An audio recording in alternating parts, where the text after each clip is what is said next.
Alors bonjour à chacune et à chacun. C'est un privilège que de pouvoir vous accueillir ce soir pour cette formation à la fois Stop Pauvreté, Free College, en lien avec un cours qui s'appelle Just People. Mon nom est Serge Carrel. Je suis responsable du Free College, la formation d'adultes de la FRE, la Fédération romande d'églises évangéliques. Alors le mouvement Stop Pauvreté et le Free College se sont donc unis ou se mettent ensemble pour vous proposer une nouvelle édition de ce cours Just People, un cours qui vise à promouvoir dans le milieu chrétien et plus spécifiquement dans le milieu évangélique la réflexion sur les grandes questions de justice sociale et de justice climatique. Parce que on a, et à Stop Pauvreté, et dans le cadre du Free College, une conviction, c'est que l'évangile de Jésus-Christ a quelque chose à nous dire en lien avec ces grandes questions qui hantent nos contemporains et qui, dans le même temps, nous hantent aussi, nous autres chrétiens. Alors, nous aimerions cheminer ensemble avec les invités que nous allons accueillir tout au long de ces 5 soirées. Et nous cheminerons aussi avec la brochure Just People pour non pas vous donner toute une série de recettes et de choses à mettre en pratique, mais pour essayer de discerner ensemble un chemin pour les disciples de Jésus aujourd'hui. C'est vrai que le sujet de la justice climatique, de la justice nord-sud est un sujet très complexe et face à cette complexité, nous n'avons pas de recette toute faite, mais nous aimerions vous encourager à mener votre propre réflexion à partir de ce qui vous sera proposé et suggéré tout au long de ces soirées, que vous soyez seul derrière votre écran, que vous soyez en couple ou en église. Roger de Surcher, bienvenue. Merci, bienvenue. Bonsoir tout C'est le un monde. privilège de t'avoir. Merci d'être là et de nous consacrer cette soirée. Alors, quelques mots de présentation. Donc, tu es ingénieur agronome de l'EPFZ. Tu es le co-directeur de l'ONG FH Suisse, donc Food for the Hungry en Suisse. Tu as vécu plusieurs années au Tchad et tu retournes régulièrement en Afrique pour apporter tes compétences et tes conseils dans des projets agricoles. Par ailleurs, tu donnes aussi des cours à la Haute École du paysage, d'ingénierie et d'architecture de Genève. Donc c'est vrai que tu as voilà, toute une série de cordes à ton arc qui ont fait qu'on a désiré te solliciter pour ouvrir cette série de soirées. Laissez-moi aussi vous présenter Boris Creteny, que je n'ai pas épinglé, que j'épingle maintenant. Voilà. Boris est l'administrateur du Free College et il s'occupe de tout ce qui est envoi de notre petite lettre de nouvelles, de tout ce qui est montage des vidéos, de tout ce qui est un peu technique en lien avec la formation d'adultes de la FRE. Donc, merci beaucoup aussi, Boris, pour ton implication dans le cadre de ces cours Just People et de ces soirées. Donc, nous vous proposons de participer à 5 soirées Zoom autour de cette nouvelle édition du cours Just People. Ce cours est donc organisé principalement par Stop Pauvreté, la campagne de communication en lien avec les questions de justice du réseau évangélique suisse et surtout, mentionnons-le, des ONG évangéliques de Suisse. Le Free College, la formation d'adultes de la FRE, a été sollicité pour partager son savoir-faire en matière de formation par Zoom et donc, c'est nous qui avons un peu, en tant que Free College, mis en place ces soirées et organisé le tournage des vidéos. Ce qui est important d'avoir à l'esprit, c'est que ce cours Just People est accompagné d'une brochure qui, normalement, devrait vous être parvenue. Si ce n'est pas le cas, Boris Crotoni va mettre dans la rubrique discuter l'occasion de vous inscrire au cours, pardon, et de recevoir en même temps la brochure qui est gratuite. Donc, n'hésitez pas à vous inscrire et vous verrez, en lien avec chacun des chapitres que nous travaillerons, il y aura toute une série d'informations importantes qui pourront vous être utiles et que vous aurez très certainement plaisir à lire. Chacune des soirées sera en lien avec l'un des chapitres de la brochure et ce soir, nous aborderons le chapitre 1, Le monde sur la terre comme au ciel. Donc voilà, je crois que ça vaut vraiment la peine de travailler cette brochure et si vous habitez à l'étranger, Stop Pauvreté a été d'accord que nous vous envoyions le PDF de la brochure. Donc, j'ai vérifié tout à l'heure, il y a même quelqu'un qui a reçu le PDF au Congo-Brazzaville. Donc, ça marche.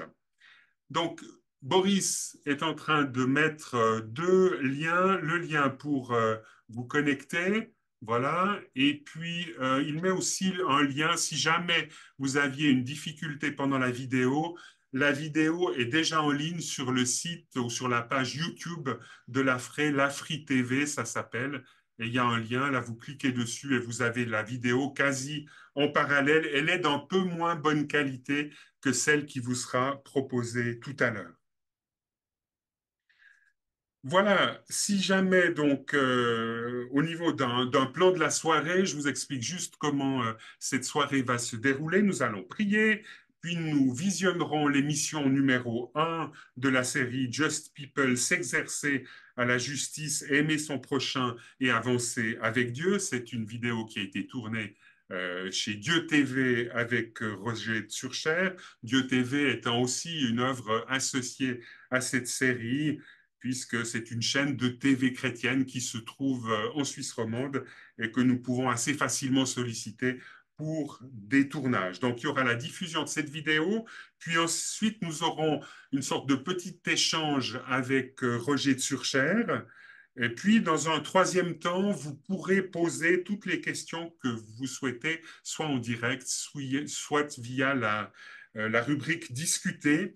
Et on vous propose que les groupes dans les églises, pour que vous puissiez vraiment avoir une dynamique au travers de ces soirées qui vous soit propre, que vous puissiez nous quitter à ce moment-là, donc au moment où je vous ferai signe, et que vous puissiez reprendre les questions qui vous ont été proposées et qui se trouvent, si jamais, à la page 26 de la brochure et échanger, voilà, jusqu'à quand vous le souhaitez parce que rappelons-le, en finale, il y a un projet, en tout cas pour les églises, mais aussi pour les individus peut-être, il y a un projet de faire une fête à partir de différentes impulsions qui vous sont proposées dans le cadre de la brochure et c'est vraiment sympa de pouvoir réaliser ça dans le cadre d'une église.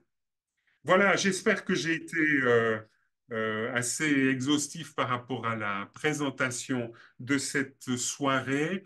Je vous propose maintenant de prier et puis nous regarderons ensuite la vidéo. Nous prions. Seigneur, merci de pouvoir nous retrouver ensemble pour parler de sujets qui nous préoccupent, de sujets qui préoccupent aussi beaucoup de contemporains. Nous te demandons, Seigneur, qu'au travers du matériel qui a été préparé, au travers aussi de nos interactions les uns avec les autres, nous puissions nous encourager à relever les défis qui sont ceux de l'humanité aujourd'hui, mais aussi les défis des chrétiens. Que, Seigneur, ton esprit nous accompagne et nous permette vraiment d'être encouragés sur notre chemin de foi afin d'être toujours témoins de ta grâce, de ta bonté et du fait que tu es le créateur de toutes choses. Sois béni pour ta présence au milieu de nous. Amen.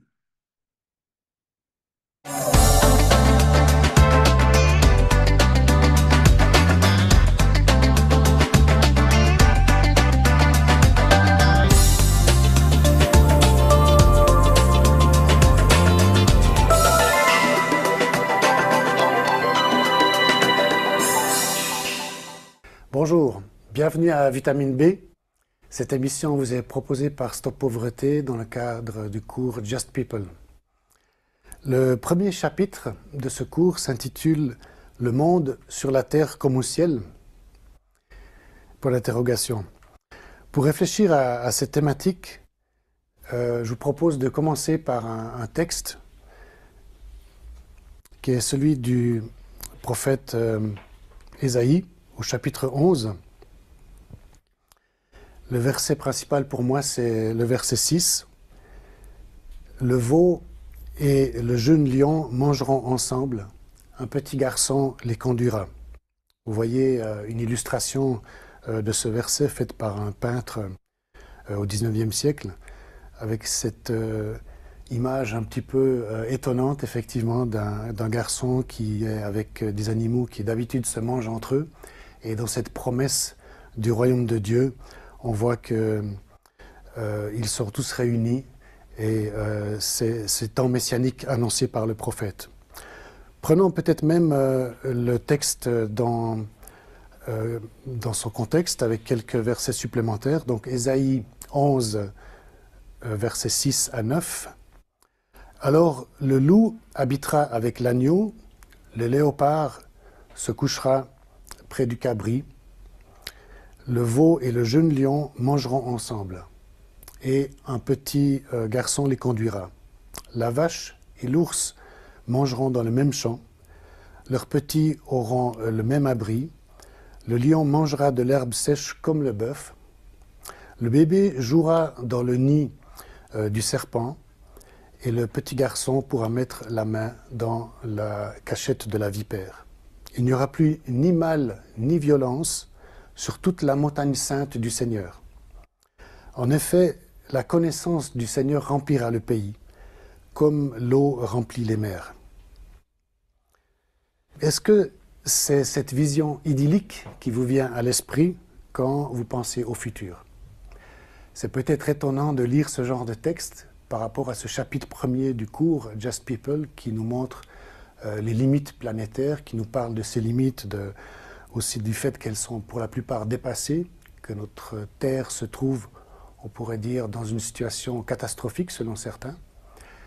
Et pourquoi lire ce texte du prophète qui annonce ces temps de réconciliation, ces temps paisibles, cette illustration de la paix avec cet enfant qui est assis ou qui marche à côté des fauves? Eh bien, je voudrais qu'on puisse travailler un petit peu sur cette tension, sur ce paradoxe. Mais commençons d'abord avec cette... vous voyez maintenant ici cette citation de Greta Thunberg, certainement que vous la connaissez, qui a été très active dans le monde pour la sensibilisation au changement climatique, une activiste climatique bien connue. Et sa fameuse phrase, quand elle dit « I want you to panic », je veux que vous paniquiez. J'aimerais vous traduire cette citation que vous voyez là. Je ne veux pas de votre espoir, je ne veux pas que vous soyez optimiste, je veux que vous paniquiez et agissiez comme si la maison était en feu. C'est vrai que les progrès sont lents, très lents. Nous sommes tous conscients qu'il y a quelque chose à faire par rapport à ces limites planétaires qui sont dépassées, par rapport à tous ces problèmes écologiques, et en particulier le problème climatique, le plus important. Alors, est-ce qu'il faut, comme dit Greta, que nous paniquions, que nous commencions vraiment à nous réveiller de façon extrême pour que quelque chose se produise? Ce n'est pas une panique sans but, elle dit que c'est dans le but de nous pousser à l'action. Beaucoup de jeunes aujourd'hui sont atteints par ce qu'on appelle, c'est une sorte de nouvelle maladie, l'éco-anxiété. Apparemment, ils ont pris très à cœur cette injonction de Greta de paniquer, et ça peut parfois justement avoir des effets peut-être délétères. Et est-ce que ça nous pousse vraiment à l'action? La question se pose. Par rapport à cela, je vous propose tout d'abord de lire encore cette interpellation d'une militante. J'ai été vraiment interpellé quand j'ai lu cette phrase. Ce mot m'a vraiment touché au cœur. Cette militante, ici c'est en Suisse, elle dit « Je suis terrifiée ». C'est comme si l'ensemble de sa vie, quelque part, se résumait à ce mot. « Je suis terrifiée ». Et elle ajoute « et en colère » de voir ma génération condamnée à mort. Alors, est-ce que vraiment nous sommes la dernière génération? Est-ce qu'après nous, il n'y en aura pas d'autres? Jusqu'à quel point sommes-nous condamnés par la façon dont nous avons traité l'environnement?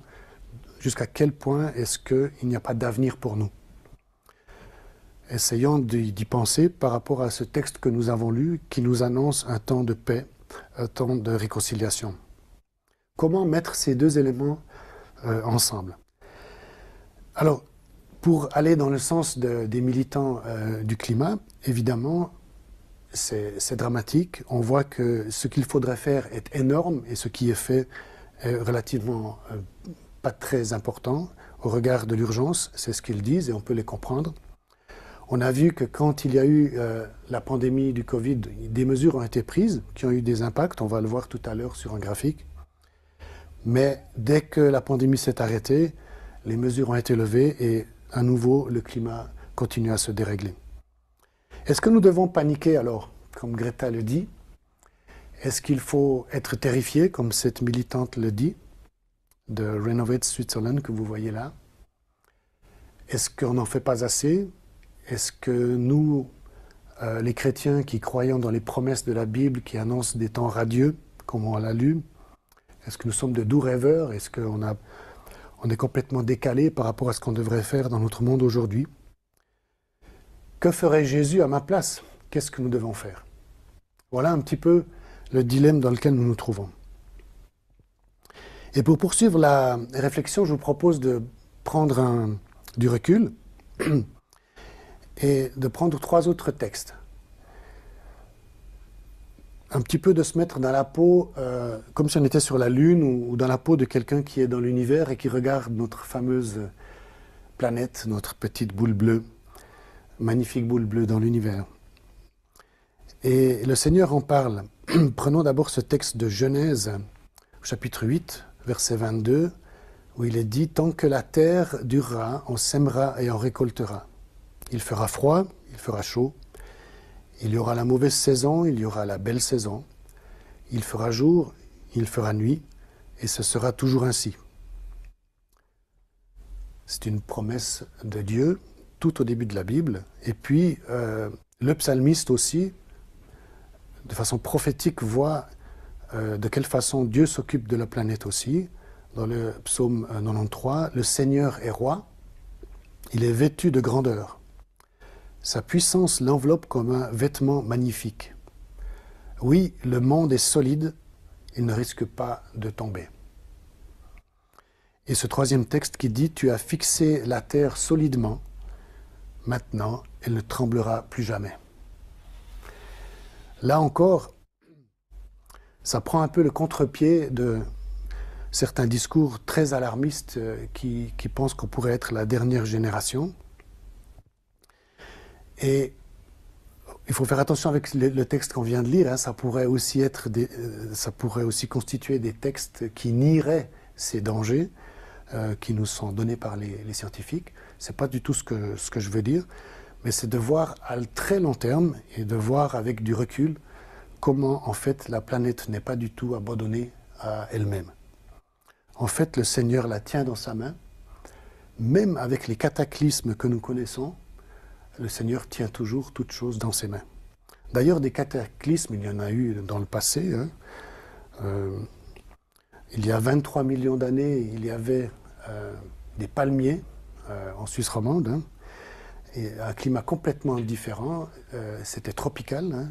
L'espèce de palmier qu'on a trouvé dans les fossiles qui étaient en Suisse romande, c'est des palmiers qu'on trouve aujourd'hui dans les zones tropicales. C'est la même espèce. Mais c'était il y a 23 millions d'années, le climat était complètement différent. Mais il y avait de la vie aussi. Bon, il n'y avait pas d'humains, ok. Donc des cataclysmes, la planète en a connu, mais elle reste alignée sur son axe. Elle a un angle spécial qui fait que les saisons sont possibles. Elle continue à tourner de façon très précise, selon une orbite très précise autour du Soleil. Et donc, la planète reste toujours bien intégrée dans le plan de Dieu. Et de la même façon qu'au niveau très global, elle continue à tourner et à se positionner, à tourner sur elle-même, etc., de façon très précise, de la même façon, le Seigneur continue à maintenir les phénomènes dans cette planète, autour de cette planète. Alors, est-ce que nous sommes perdus? Je reviens toujours à notre question. Ou est-ce qu'on peut faire quelque chose? Et est-ce que la nature peut s'adapter? Pour cette question, je voulais juste prendre un exemple pratique qui va, je pense, vous aider aussi dans ce cours. Prenons l'exemple concret le plus basique qui est le principal problème, donc l'utilisation du charbon, du pétrole, du gaz qui crée des surplus de gaz carbonique dans l'atmosphère. On voit sur cette courbe qu'elle augmente continuellement. On pourrait même remonter plus loin en arrière et on voit que l'augmentation est permanente depuis le XXe siècle. Et vous voyez qu'actuellement, donc, on est à 37,5 gigatonnes de CO2 émis dans l'atmosphère par justement l'utilisation de ces énergies fossiles. Vous voyez que sur la courbe que ça est descendu pendant le Covid-19. Donc il y a effectivement eu une diminution de cette concentration de gaz à cause de la diminution des activités industrielles, des activités de transport par exemple, des avions, etc. Mais que c'est reparti à la hausse. Il n'y a pas eu une continuation de cette baisse. Juste entre parenthèses, donc ces 37 gigatonnes de CO2 correspondent à 10 gigatonnes de carbone. J'y reviens par rapport à la slide suivante. Donc, juste pour qu'on comprenne de quoi il s'agit, notre planète a des échanges au niveau du carbone de façon naturelle au niveau des océans et au niveau des surfaces terrestres. Et ces échanges existent depuis des millions d'années, comme on l'a dit. Parfois, il y a des cataclysmes, mais la planète continue de fonctionner, la vie est toujours là. Par contre, vous voyez sur le graphique, cette fameuse flèche grise, ça, c'est ce que les humains produisent. C'est quand même une flèche assez énorme et c'est quelque chose justement de nouveau depuis le XXe siècle.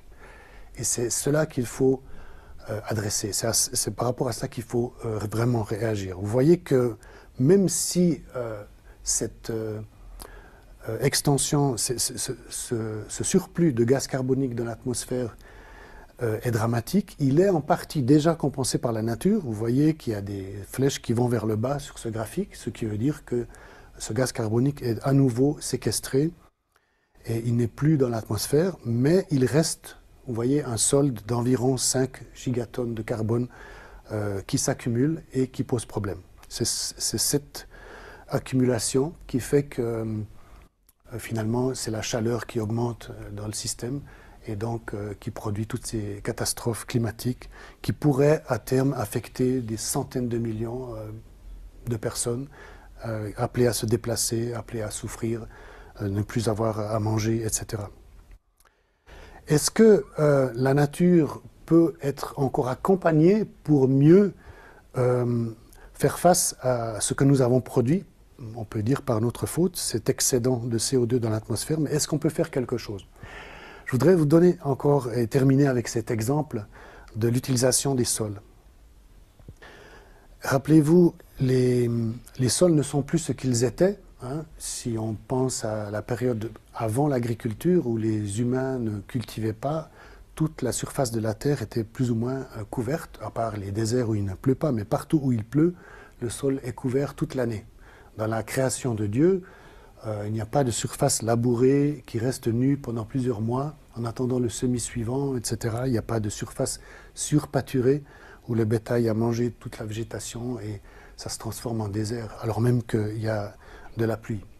Pourtant, ces surfaces existent des millions d'hectares aujourd'hui et si on les remettait simplement dans la façon naturelle d'exister selon la création de Dieu, si on pouvait recouvrir ces sols à nouveau en permanence, il y a des méthodes agronomiques qui existent pour faire ça, il y a des méthodes pour diminuer le labour, il y a des méthodes pour empêcher le pâturage extrême qui désertifie les sols, eh bien, on pourrait à nouveau avoir une planète qui respire mieux. Quand les sols ne sont pas couverts, quand ils sont à nu, c'est un petit peu comme si nous, on avait des poumons atteints et qui ne peuvent pas absorber aussi les gaz, parce qu'il y a une sorte de croûte et c'est pas perméable. C'est un peu la même chose quand on empêche les sols d'être couverts par la végétation, ça ne respire pas. Et en fait, avec une mesure extrêmement simple, qui est déjà en application, les conseillers agricoles avec les paysans font cela dans le monde entier et on essaye de rajouter de la couverture végétale dans les sols. Une expérience du Rodale Institute, donc cet institut de recherche bien connu en agriculture biologique aux USA, a montré que uniquement en rétablissant la fonction normale des prairies, d'être couvertes toute l'année, d'être diversifiées, d'intégrer les arbres, on pourrait stocker 10 gigatonnes de carbone par an. Ah, ce chiffre vous rappelle quelque chose? Dans les tableaux ou le graphique qu'on a vu précédemment, vous voyez que c'est à peu près exactement ce que nous émettons en plus depuis l'ère industrielle, ce qui va en trop dans l'atmosphère à cause de l'utilisation des énergies fossiles. Avec une seule mesure, si on l'appliquait au niveau mondial, on pourrait capter toutes ces émissions. Ce n'est pas moi qui le dis, ce sont des scientifiques qui ont fait ces calculs et qui les ont ensuite extrapolés à la planète. Et il y a d'autres mesures. Une étude de l'EPFZ en Suisse a montré aussi que les forêts, si on les laissait simplement se développer sur la planète, donc même pas en mettant des surfaces de forêt supplémentaires, mais en laissant les forêts grandir selon leur plein potentiel, en utilisant moins le bois, on pourrait aussi capter énormément de CO2 supplémentaires. Tout ça pour dire que ce que Dieu a créé, cette fameuse planète bleue sur laquelle nous sommes, est extrêmement bien fait. Et ce que nous avons lu, le fait que Dieu tient cette planète dans sa main, c'est toujours vrai. Et tous les processus qui sont à l'œuvre sont extrêmement bien faits. De la même façon que, comme je le disais, la Terre tourne autour du Soleil selon une orbite très précise, tous ces phénomènes naturels aussi de notre planète sont extrêmement bien faits, très puissants, très résilients, et on peut les favoriser. Donc même avec la bêtise que nous faisons, de brûler tout le pétrole, tout le gaz qui existe sur la planète, on peut encore même compenser ça. Alors voilà, est-ce qu'on a la volonté politique de le faire? Ça, c'est une autre question. Mais c'est pour dire que Dieu est tellement bon avec nous qu'il a créé une planète qui ne peut même pas être détruite malgré les pires efforts de destruction que nous faisons. Donc de ce côté-là, pour moi, je ne suis pas d'accord avec Greta. Et j'aimerais vous dire, don't panic. Le contraire de ce qu'elle nous dit de faire. Ce n'est pas pour ne pas nous pousser à l'action, pas du tout. Hein. C'est pas du tout pour démissionner et dire que les choses vont s'arranger d'elles-mêmes. Il est évident qu'il faut agir, et au niveau individuel, ainsi qu'au niveau global. Et c'est aussi l'objectif de ce cours, Just People. Et pour terminer cette introduction, ou ce premier chapitre du cours, je vous propose un dernier texte d'un autre prophète, ici du prophète Osée. Au chapitre 2, on va terminer par ce texte magnifique aussi et qui suscite l'espoir. Voici ce que le Seigneur déclare. C'est pourquoi je vais l'attirer à moi, je vais la conduire au désert et je retrouverai sa confiance. Donc c'est Dieu qui parle à sa bien-aimée, à son peuple. Alors je ferai pour mon peuple une alliance avec les animaux des champs, avec les oiseaux du ciel et les petites bêtes de la terre. Je supprimerai dans le pays les arcs, les épées et les armes de guerre. Et je permettrai aux habitants de dormir tranquillement. Je poursuis, Israël, tu seras ma fiancée, et ce sera pour toujours. Tu seras ma fiancée, et la dot que je te donnerai, ce sera la fidélité et la justice, l'amour et la tendresse. Oui, la dot que je donnerai sera la confiance. Alors tu sauras que je suis le Seigneur. Le Seigneur déclare encore, ce jour-là, je répondrai à ce que le ciel attend de moi, et le ciel répondra à ce que la terre attend de lui. La terre répondra à ce que le blé, le vin nouveau et l'huile fraîche attendent d'elle. Et eux tous répondront à l'attente de la vallée d'Israël, la vallée où je sème. J'aime beaucoup ce passage parce qu'il y a cette dimension de l'amour, cette dimension où Dieu s'adresse à son peuple, à nous, à ses enfants comme à un collectif, comme à une fiancée. Et il ne va pas lâcher cette fiancée. Il la cherche jusqu'à ce qu'il la trouve et il lui donne plein de promesses. Et j'aime aussi ces détails que Dieu donne sur cette terre qu'il aime. Et il se positionne lui-même comme celui qui sème. On pourrait dire Dieu est un paysan. Il s'appelle Israël, celui qui sème. Et il donne beaucoup de détails de la façon dont il veut que la terre soit réconciliée. Il parle d'une alliance avec les petites bêtes des champs. c'est extraordinaire et c'est ça qui doit susciter notre espoir. Bien sûr, nous avons fait beaucoup de dégâts collectivement sur cette planète. C'est dramatique. Il y a des millions de personnes qui vont probablement et qui en souffrent déjà. Mais cette planète n'est pas perdue du tout et il y a de l'avenir pour nous. Et cette belle planète bleue, Dieu continue à l'aimer, à la chérir comme une fiancée. Alors, restons positifs, ayons de l'espoir pour l'avenir. C'est ce que je vous encourage à faire pour la suite de ce cours. Que Dieu vous bénisse. Voilà, merci beaucoup Boris pour la diffusion de cette vidéo. Roger, est-ce que c'est la première fois que tu te revois? Ça va? Tu souscris toujours à ce que tu as dit il y a de ça quelques semaines? Oui, oui, tout à fait, pas de problème. Bon, évidemment, on pourrait aussi dire, certaines fois, on se dit qu'on aurait pu dire les choses différemment, etc. Mais non, dans l'ensemble, c'est bon. Alors, je te propose là, dans le cadre de cette interview qu'on va mener ensemble, de prendre différents sujets qui me paraissent assez importants à mettre en évidence au début de ce cours. C'est tout d'abord la question des limites planétaires. Alors, est-ce que tu pourrais en quelques mots nous expliquer ce que sont ces 9 limites planétaires qui rendent compte du capital naturel de notre planète? Voilà, alors je projette cette petite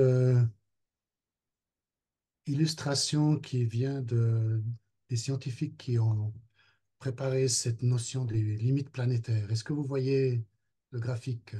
C'est très lisible. OK. Donc, il y a eu au début, je crois, 7 processus vitaux importants pour la survie de la vie sur la planète qui ont été identifiés. Et actuellement, on en est à 9. Donc, il y a le changement climatique, les pertes de biodiversité, les perturbations globales des cycles de l'azote et du phosphore, l'usage des sols.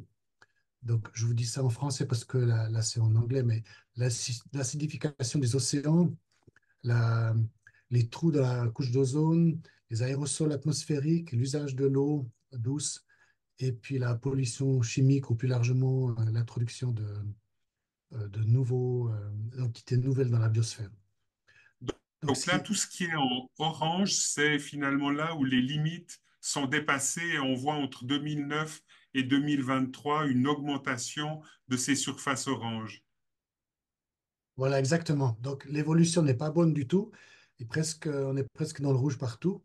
Donc, c'est en 2009 que 26 chercheurs du Rockström Institute, donc de Stockholm Resilience Center, ça dépend de l'université c'est en Suède, hein. Et ils ont collaboré avec pas mal d'autres scientifiques un peu dans le monde entier pour définir c'est eux qui ont défini ce concept donc de limite planétaire. Donc, c'est un peu compliqué après quand on va dans chacune d'entre elles. Mais en gros, c'est devenu un standard pour mesurer la pollution, pour mesurer les atteintes au bon fonctionnement de la planète, surtout liées à l'activité humaine. Donc, on peut en discuter, peut-être certains critiquent ces notions, etc., mais c'est quand même généralement accepté dans le monde scientifique, c'est pas quelque chose qui est sujet à caution. Donc, voilà un petit peu ce que je peux dire sur ces limites. Alors Et, lesquelles, de manière précise, sont dépassées en 2023? Tu pourrais juste brièvement les énoncer? voilà celle que vous voyez à droite, hein. Donc, l'introduction de nouvelles entités dans la biosphère terrestre, donc des nouveaux polluants, c'est une limite qui a été dépassée, qui est dangereuse. Vous voyez, le changement climatique n'était pas considéré comme, au début, comme étant très très loin de la zone verte. Là, on est parti assez loin. La biodiversité, c'est là où c'est le pire, hein, où on a des extinctions d'espèces énormes. On considère que s'il y a 10 espèces qui s'éteignent par million, ou je ne sais plus, il y a des critères, ben ça peut encore aller, mais là on est à 10 ou 100 fois plus que la limite que les biologistes ont fixée. Donc l'utilisation des terres, la même chose, la déforestation est galopante, donc c'est ça qui est concerné là. Aussi la désertification. des espaces déjà sans forêt mais cultivés. Et puis l'utilisation de l'eau douce, etc., les cycles pour l'agriculture, de l'azote et du carbone qui sont plus renouvelés. Donc tout ça, il reste l'acidification de l'océan qui est bientôt dans la zone rouge. Et puis encore deux autres limites où on a encore un petit peu de marge. Mais c'est pour dire que euh, c'est pas c'est pas quelque chose de subjectif. On peut pas dire simplement que oui, ça dépend de qui parle. La situation est moins grave selon qui parle. Là, il y a un consensus scientifique général pour dire que c'est très grave. Et ça veut dire qu'il y a des choses qui seront perdues à jamais. Le plus évident à comprendre, c'est la biodiversité. C'est-à-dire, on peut recréer de la biodiversité, on peut à nouveau avoir des espèces qui retrouvent des habitats et qui se multiplient. Mais si une espèce est durablement et trop longtemps sous pression, elle va disparaître et c'est terminé. On ne peut plus jamais la recréer, hein. On a déjà vu ça dans le passé bien des fois. Donc voilà, il y a des choses qui sont irréversibles. Certaines sont réversibles, d'autres non. Alors, face à ce constat, Roger, merci beaucoup pour cette slide. Tu nous invites donc à ne pas paniquer. Tu prends même le contre-pied hein, du discours alarmiste d'une Greta Thunberg. Finalement, toi-même qui es en contact avec d'autres ONG, qui est aussi en contact avec des jeunes hein, dans le cadre de la Haute École du paysage, d'ingénierie et d'architecture de Genève, comment est-ce que ton positionnement est perçu? Est-ce que finalement, ton discours d'espérance passe la rampe? Est-ce qu'il apparaît pertinent à nombre de nos contemporains aujourd'hui? Mais je pense qu'il y a beaucoup d'attitudes qu'on peut trouver, hein, que ce soit chez les étudiants. Alors moi, je connais quelques étudiants, mais pas du tout le monde étudiant en général, hein. Mais enfin, j'ai aussi été étudiant, mais je veux dire que les attitudes se chevauchent. Donc, il y a plusieurs types d'attitudes. Je commencerai par le déni. On le voit quand même, et ça peut être par rapport à ce problème dont nous traitons ce soir, mais ça peut être par rapport à d'autres problèmes. C'est une tendance humaine d'être dans le déni parce que quelquefois, de, simplement, le problème est trop énorme. On sait pas comment le gérer. Donc, la seule possibilité, c'est quelque part d'éviter d'y penser. Ça existe. Le deuxième, la deuxième attitude, c'est la panique. Et cette attitude peut conduire parfois à des choses assez radicales, hein. On a vu des gens qui se sont immolés, il y a des gens qui se sont suicidés, ça peut aller très très loin, cette panique. Et c'est aussi un petit peu de ça qu'on a parlé dans la vidéo. Je me rappelle aussi que j'étais une fois dans un groupe, on parlait de permaculture, donc c'était des choses très très bien pour restaurer la planète et la Terre. Mais il y avait une personne, je me souviens, qui avait un livre et ça m'avait intéressé. Elle lisait un livre sur l'action directe, donc c'est-à-dire une introduction à l'écoterrorisme en quelque sorte.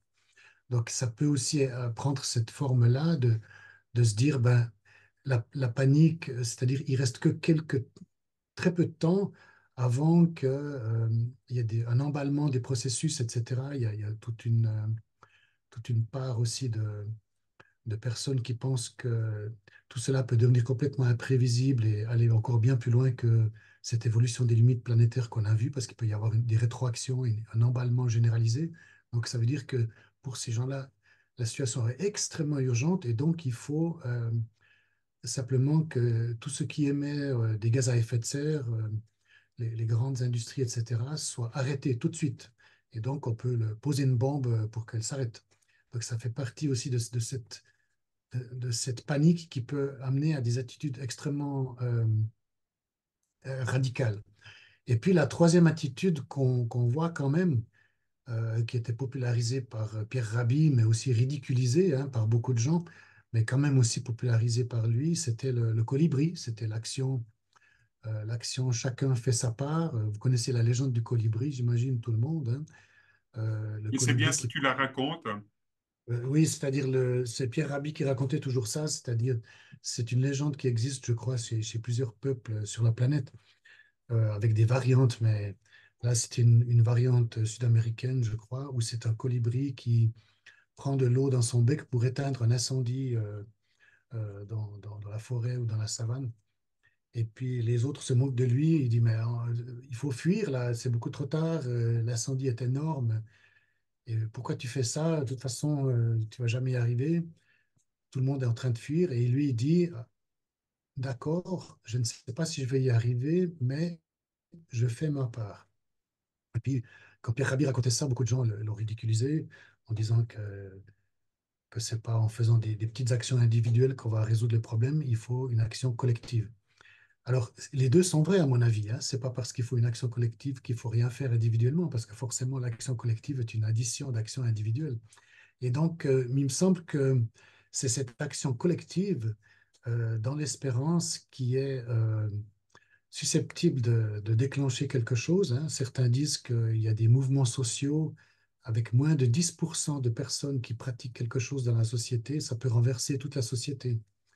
Alors, par exemple, pour l'agriculture biologique, on est proche de ces ratios-là, on est entre 5, 10, 15%. Et quelque part, dans un sens, on constate un petit peu ça dans certains domaines où c'est une minorité qui finalement arrive à imposer son agenda.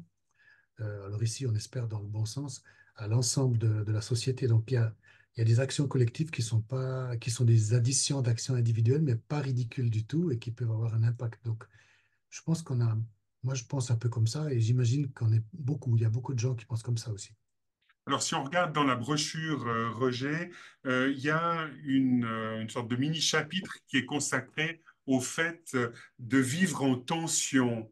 Est-ce que tu souscris à cette manière d'envisager les choses? Est-ce que pour toi, aujourd'hui, si en tant que chrétien, on essaye de faire face à ces problèmes que tu as dépeints, c'est important de vivre en tension? Et ce serait une tension entre quoi et quoi? Oui, cette tension entre le fait que les indicateurs sont très mauvais, on l'a vu, la situation est vraiment catastrophique, et en même temps, on a cette espérance chrétienne avec des textes qui sont radicalement opposés à ce catastrophisme qu'on a lu, qu'on a vu dans la vidéo. Et ça crée une tension parce qu'on se dit, mais la science, c'est quand même la science, il ne se trompe pas. Donc, est-ce qu'il faut croire ce que ces catastrophes et cette augmentation des difficultés qui vont arriver ou non? Et je dirais, les deux ne s'opposent pas, mais souvent c'est difficile à intégrer. Ça peut paraître contradictoire, mais c'est une tension positive, il me semble. C'est une tension où on peut dire les catastrophes n'empêchent pas le projet de Dieu de se réaliser et l'établissement du royaume de Dieu. À la fin, c'est quand même Dieu, c'est l'amour qui gagne, et les catastrophes ne vont pas empêcher le plan de Dieu de se réaliser. Il y a déjà eu des catastrophes gigantesques dans l'histoire de l'humanité et même avant. Et en même temps, le fait que certaines catastrophes arrivent peut avoir un effet positif. Je m'explique. La catastrophe du Covid, par exemple, a permis, on l'a vu dans le graphique, de diminuer les émissions de gaz à effet de serre, aussi d'augmenter la biodiversité dans certains endroits, etc. Et donc, en fait, les catastrophes peuvent aussi être considérées en quelque sorte comme une sorte de jugement pour stopper la folie humaine dans certains domaines, quand les humains exagèrent et qu'ils vont jusqu'à détruire cette planète. Une catastrophe, en fait, ça va les stopper. C'est d'ailleurs ce que pensent certains, hein, certains, les collapsologues, etc., qui pensent que l'effondrement pourrait venir. Donc l'effondrement de la société, le fonctionnement industriel occidental est aujourd'hui presque répandu partout. Cet effondrement de ce système pourrait arriver soit pour des raisons financières, soit sanitaires, soit écologiques, etc. Et d'une certaine façon, un arrêt brutal de cette activité, de ces transports, de cette mondialisation avec des cargos qui vont d'un endroit à l'autre de la planète, de tous ces transports, de cette marchandise, de cette mondialisation, tout ça pourrait s'arrêter brutalement pour diverses raisons. Et ça serait grave, malheureusement, il y a plein de gens qui vont souffrir, effectivement, mais en même temps, c'est une bonne nouvelle parce que ces actions criminelles des humains envers la planète seraient stoppées et ça peut être aussi vu comme un début finalement de préparation de l'arrivée de ce royaume de Dieu de justice et de paix. Alors, Roger, on arrive bientôt au terme de notre échange, mais il y a une notion qui est valorisée dans les milieux évangéliques, mais aussi dans les milieux chrétiens au sens peut-être plus large, c'est cette notion de conversion écologique. Alors, comment est-ce que tu réagis par rapport à ça? Parce que finalement, en milieu évangélique, la conversion, on sait bien ce que c'est, et puis toi-même et d'autres ajoutent ce mot conversion écologique. Tu veux dire quoi au travers de cela? Oui, je comprends qu'on utilise le terme. Bon, moi, je l'utilise pas vraiment parce que je suis issu de ce milieu où la conversion, c'est la métanoïa, c'est le changement, c'est changer de direction pour marcher avec Jésus. Donc, on sait assez clairement à quoi ça fait référence. Et c'est pas vraiment en lien avec le lien avec la nature. Mais je trouve quand même positif, je trouve la notion positive, conversion écologique, parce que on a besoin effectivement d'un lavage de cerveau un petit peu. On a besoin d'un petit peu changer complètement la vision que nous avons de notre relation à la Terre. On est quand même très marqué en Occident par une vision mécaniste, hein. C'est Descartes qui parlait des animaux comme des automates, etc. Donc on a une vision très matérialiste de toute la nature et on se comporte un peu comme si on était les seuls vivants et puis tout le reste, c'est un peu c'est un peu des choses, quoi. D'ailleurs, juridiquement, c'est le cas. Donc, tout ça, c'est un très grave problème et c'est pas du tout biblique. Donc, on a quand même oublié ça pendant plusieurs centaines d'années. Ça serait le moment qu'on le retrouve. Et je trouve que, dans ce sens, historiquement, on a vu qu'on a retrouvé la centralité de la parole avec la réforme. On a ensuite retrouvé ce qui a trait à l'esprit. Et maintenant, c'est peut-être le moment qu'on retrouve la centralité aussi du salut qui s'étend à toute la création, qui est Jésus a tant aimé le cosmos, quoi, pas juste les êtres humains. Mais concrètement, ça voudrait dire quoi, ce changement dans notre tête, ce changement de perspective? Comment est-ce que tu souhaiterais que les chrétiens évangéliques élargissent cette notion de conversion pour autant que tu la gardes? Ben, moi, je pense que l'idée, c'est que Dieu se soucie de tous les vivants, pas seulement les humains. Et moi, je trouve triste que parfois les gens qui se définissent pas forcément comme chrétiens ont compris ça beaucoup mieux que nous, les chrétiens. C'est quand même un peu triste, quoi. Dieu se soucie de tous les vivants. Pour certains, ça prendra la forme de l'antispécisme. Alors, c'est pas ce que je dis. Je pense pas qu'il faut considérer tous les êtres vivants comme ayant le même rôle ou le même appel ou la même position devant Dieu. C'est pas, ils n'ont pas la même position. On a une position à part et on a aussi une responsabilité que les autres êtres vivants n'ont pas. Mais c'est évident qu'on ne peut pas agir comme si les autres êtres vivants n'avaient pratiquement pas d'importance. Quand on voit la façon dont on a développé tous certains pans de l'agriculture industrielle, ou de l'industrie en général et des effets que ça peut avoir sur la biodiversité et les autres êtres vivants, c'est vraiment catastrophique. C'est pas du tout respectueux de Dieu, de sa création, de tout ce qu'il dit dans sa parole. Les psalmistes, etc., ils voient très bien de quelle façon Dieu agit dans la création et comment on doit respecter tout ça. Et quand on est aveugle à tout ça, c'est quelque part on a eu notre cerveau, on a eu un peu un lavage de cerveau matérialiste. Il faut qu'on retrouve cette réconciliation avec la terre, la réconciliation avec les autres êtres vivants, parce que la réconciliation, elle n'est pas qu'avec Dieu, mais elle se poursuit ensuite jusqu'à la réconciliation avec, je ne sais pas moi, les vers de terre ou la Non, mais réconciliation avec... parle-nous plutôt des abeilles, puisque tu es aussi apiculteur à tes heures. Est-ce que finalement, Voilà. toi-même, au travers de l'apiculture, tu essayes de te réconcilier avec le monde des abeilles? Ben, justement, c'est un domaine de l'agriculture ou de l'élevage, mais aussi c'est un domaine où il y a beaucoup de personnes qui font ça comme hobby. Et c'est un des domaines les plus difficiles si on veut faire ça de façon respectueuse. Alors, on a trouvé des acides organiques qui permettent de traiter les abeilles contre les parasites avec des substances non rémanentes qui restent pas dans l'environnement. Mais moi, ça me satisfait pas. Et effectivement, je suis à la recherche d'une façon d'avoir des abeilles dans notre environnement très perturbé, mais sans utiliser ces acides qui sont recommandés aujourd'hui en Suisse. Alors malheureusement, c'est vrai que dans l'apiculture, c'est un domaine très sensible et on voit que les écosystèmes sont gravement perturbés. Ce qui est moins le cas en Afrique où je vais souvent, où les abeilles sont moins perturbées par les actions humaines dans l'environnement et c'est beaucoup plus facile d'avoir des essaims, c'est beaucoup plus facile de poser une ruche quelque part et qu'elle soit facilement occupée, colonisée par un essaim, et puis qu'ils survivent dès la première saison, alors qu'ici, les taux de survie sont très faibles. On a vraiment un grave problème d'environnement qui, notre façon de vivre, empêche les autres êtres vivants de vivre. Et ça, c'est quelque chose où on doit vraiment prendre en compte ça dans notre vie quotidienne. Je trouve que alors évidemment, les solutions ne sont pas simples, mais c'est quelque chose qu'on devrait intégrer.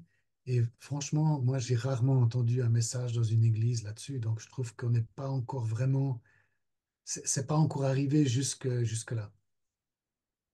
Ok, donc juste pour résumer un peu ton propos par rapport au fait qu'il faudrait paniquer aujourd'hui, toi-même, tu maintiens le fait de garder l'espérance par rapport à un Dieu qui est là, qui est créateur et qui demeure malgré tout souverain. Voilà, c'est aussi peut-être une notion d'humilité, parce que comme je le disais dans la vidéo, il me semble que oui, on peut faire beaucoup de mal et on est déjà en train d'en faire beaucoup, mais on peut quand même pas dérégler à l'extrême le fonctionnement de notre planète. Il y aura des limites. Et ces limites, ça peut être justement ce que les collapsologues nomment l'effondrement. Mais heureusement que ces limites sont là pour arrêter la folie humaine quand les humains exagèrent. Et puis, de l'autre côté, c'est la même chose. Les solutions qu'on met en œuvre, si on trie nos déchets, si on fait si on fait attention à acheter des produits bio, à ne manger que bio, etc. On fait du bien à la planète, mais de la même façon que les gens se moquaient de Pierre Rabhi quand il parlait du colibri, on peut se moquer de nous en disant, ouais, mais ça c'est minuscule ce que tu fais, ça ne va pas changer quoi que ce soit à l'évolution de la planète. Eh bien là aussi, il faut être humble et dire, mais si, c'est important. Et je ne suis pas seul parce que ce que je le fais en marchant avec Jésus, en marchant avec Dieu. Et c'est pas comme si j'étais tout seul. Je ne suis pas seul. Je fais ça avec lui et il y a quelque chose qui se crée dans cette marche avec Dieu.